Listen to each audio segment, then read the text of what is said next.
recently welcomed the spokesperson of the Jacob Zuma Foundation, Mkhwebane, and then deployed him as a member of parliament. EFF leader Julius Malema also recently saying Jacob Zuma himself, the former president, is welcome to join the EFF, despite the fact he strongly opposed Zuma when he was president. Professor Friedman is a political analyst. He joins us now. Professor, good afternoon to you. There are many issues around the EFF at the moment. Obviously, it's preparing for the elections next year. What can we read from the sort of strategy it seems to be pursuing? Good afternoon, Stephen. Look, I think they're pursuing a strategy which may not help them in next year's election. I think what these two recent moves have indicated is something some of us have been pointing out for a while, that although, as you correctly point out, well, it was Jacob Zuma who actually instituted the proceedings which got Julius Malema and Floyd Shivambu out of the ANC. But they seem to have mended the fences long after that. And essentially you find that the positions of the EFF and the positions of the people who support Mr. Zuma are pretty similar. The public protector, quite frankly, throughout her term of office, really did everything that the Zuma group in the ANC would like her to do. So what we're seeing is the closeness of the objectives, if you like, of the EFF and the Zuma group. The problem that poses to the EFF is that a significant number of EFF votes in the last few years have come from disillusioned ANC supporters who are voting for the EFF precisely because they reject the Zuma group of the ANC. So it's pretty likely that these moves will cost them those votes. One assumes that if they're doing their calculations, they think they can pick up those votes elsewhere. But certainly, you're not in a very strong position to present yourself to middle-class people as the clean alternative to the ANC, when the people you're bringing into their party have been, part of the section of the ANC which repelled them in the first place.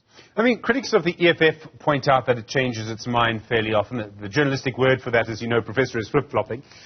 Julius Malema, I mean, this quote's been repeated several times today. He once said Mkhwebane is a puppet from the Gupta kitchen. Now she's a member of the EFF. The party, as you point out, very opposed to Zuma. Now Malema says he could be a member of the EFF. Changed its tune on other issues, Judge John Klope, other issues. I mean, what does that send to voters? I mean, political parties change their minds from time to time. Does the EFF do it more than others? It does tend to do it more than others, and quite frankly, I believe it does it more than others, because although there have been some shifts in this over the last few years, the EFF is a party which is so dominated by its leadership. All party leaders have a lot of influence over their parties. But, I think it's a sort of unwritten law in the EFF that, you can have democratic processes, but what the top two say goes. And obviously then you're totally reliant on the mood of Mr. Malema and at times of Mr. Shivambu.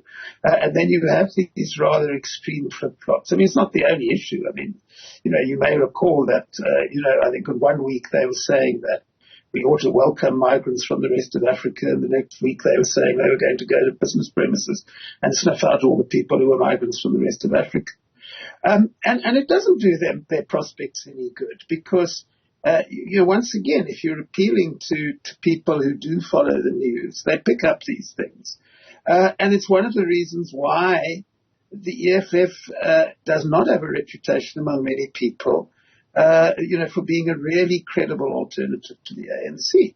And it's the reason, for example, there tends to be, I think, a lot of romanticization of the EFF. If you go back to the last local elections, at a time in which the ANC's credibility among traditional ANC voters had really just about hit rock bottom, the EFF could only add about 1 or 2 percentage points to its vote. And that tells us that disillusioned ANC voters, in the main, are not seeing EFF as an alternative. And the kind of stances you're describing are clearly contributing to that. There are other developments. I mean, earlier this year, the EFF leadership decided to remove over 200 of its public office bearers. This was because they'd not arranged buses to transport supporters to its 10th anniversary celebration. So the EFF is literally going to have to change, I think it's around 1/6 of its MPs, members of provincial legislatures and councillors. I mean, that's a huge number. What does that do to a political party, that kind of huge change at every level? Well, you see, it always creates a situation in the political party where there's no continuity because if everything is built around the leader. What would happen if Mr. Malema, for some unknown reason, decided to retire from politics tomorrow, or was unable to continue for some reason? I think the EFF would really battle to continue in those circumstances. And that, once again, affects your ability to reach out to voters. It not only affects your ability because, voters are aware of this. It affects your ability because structures in political parties are very important. It's the structures in the political parties that get out the votes on election day. And if you're continually changing your structures because people have offended the leader in some way or another, then those structures don't work in the optimal way. And then you tend to have, if you look at the EFF's electoral performance, I monitor by-elections very carefully. And what you see about the EFF's performance is that it is dramatically uneven, more so than most other parties. So it will do fabulously well in particular areas, and then absolutely dreadfully in other areas. And that tells you that there's no consistency within the organization. So there are pockets of branches which clearly are not in conflict with the leadership, who can go out and rally votes and do quite well in by-elections. There are others which are probably quite moribund because they don't have the favor of the leadership, or the people in them are not taken seriously. So, it all comes down to this, I think, central point of if you concentrate so much of the energy of the party on one or two individuals at the top, then you're going to pay a price for that. And I think that sorely limits the EFF's ability to grow. There are all sorts of predictions about next year's elections, Professor, and I realize the only thing that matters is the election result. And a lot of sort of claims that the ANC would be forced into doing a deal with the EFF, that Julius Malema would be the next sort of deputy president. I mean, I realize we're still a long way away from the election, and the ANC, no matter what happens, is almost certainly going to be the biggest player next year, and there are all sorts of other options apart from the EFF open to it if it does fall below 50%. But I mean, do you think it's really possible? We've seen coalitions, or do I call them coalitions? What do I call them? Between the EFF and the ANC and Ekurhuleni and Joburg, for example? I think it's highly unlikely. I think that people are vastly exaggerating the prospects. Let me say, first of all, before I say more generally why it's unlikely, if you've been following what's going on in Ekurhuleni over the last few weeks, they don't really seem to be able to get along with each other even there. So, there might be an informal coalition with each other, but these informal coalitions are extremely unstable. Now, the first point to make about this is that there will be no national coalition between the ANC and the EFF as long as Cyril Ramaphosa is president of the ANC. And the EFF is perfectly well aware of that. You may have noticed the EFF strategy over the last year. On the one hand, as you correctly say, they work with the ANC at the local level. On the other hand, they organize day-long stayaways to demand the resignation of Mr. Ramaphosa, or they walk out of Parliament in protest of Mr. Ramaphosa. And these two are two sides of the same coin. Because essentially what they're saying is that they realize they can't have a deal with the ANC while Mr. Ramaphosa is there, so they would like him replaced with Paul Mashatile, who has said publicly that he would do a deal. Now, I don't think that's going to happen, but even if that did happen, it's one thing to say there's going to be a deal, and there's another thing to actually get around the table and decide what that deal is going to be.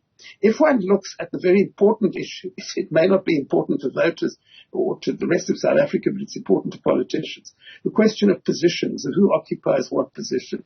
To be very blunt, all this talk about Mr. Malema being deputy president, when has Mr. Malema been deputy anything in any organization? He's not the deputy kind of politician. He's the kind of politician who likes to be number one, not number two. And surely the ANC are not going to say, well, you can be president of the country in order to be part of our coalition.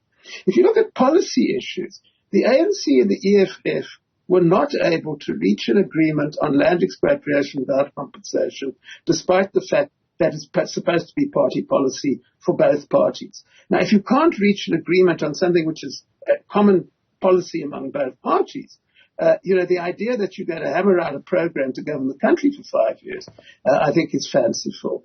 I think the chances of an EFF-ANC coalition are very slight. But one thing I will say with some certainty is that if lightning strikes and that coalition happens, it won't have a very long life. Because as we've seen in Ekurhuleni and various other places, conflicts will emerge, the coalition will collapse. So I think we're going to be hearing a huge amount about this coalition in the election campaign. The DA has made it part of their pitch to its voters, etc. But really, if you look at the way the parties operate, they interact with each other, the chances of them landing up in the same government are very slim. Professor Stephen Friedman, thank you. Really appreciate the time. Political analyst joining you on Newsfeed today. Well, in